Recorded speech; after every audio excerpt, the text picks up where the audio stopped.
Ethan had always been polite to Mrs. Caldwell, the woman who lived in the apartment next to his. She was older, maybe in her mid-40s, with a quiet demeanor and dark eyes that seemed to watch everything. He had no reason to suspect anything until small things started happening. It began with gifts left at his door, a neatly wrapped box with his favorite cologne, a book he had once mentioned enjoying, notes written in delicate handwriting complimenting his smile, his voice, his kindness.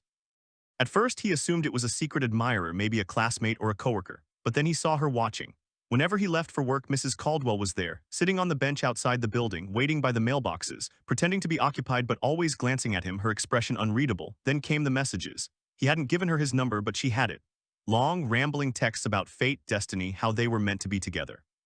She spoke of things she couldn't possibly know, details about his work schedule, what he had for dinner, who he spent time with. Ethan's unease grew into fear when he returned home one night to find his apartment door unlocked. Nothing was missing, but something felt off. His clothes had been moved. His bed smelled like unfamiliar perfume. He confronted her the next morning. "Mrs. Caldwell, I think there's been some misunderstanding.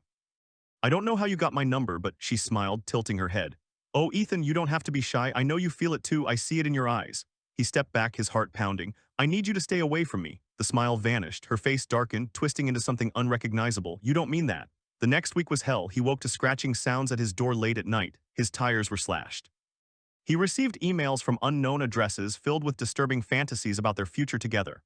Desperate, Ethan went to the police. They dismissed his concerns. "She's just lonely," they said. "Unless she threatens you, there's not much we can do." But then he found the photos, dozens of them hidden in his mailbox, pictures of him sleeping, walking, showering, taken through a crack in his curtains, and worse, pictures of other young men, some dated back years. Ethan wasn't her first obsession. With renewed urgency, he gathered evidence documenting everything.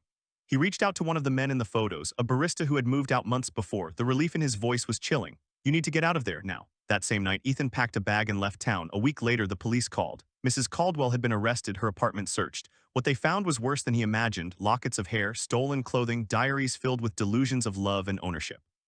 Ethan never returned to that building, but sometimes he still felt watched, even in a different city. Because predators don't always disappear, and obsession never truly ends.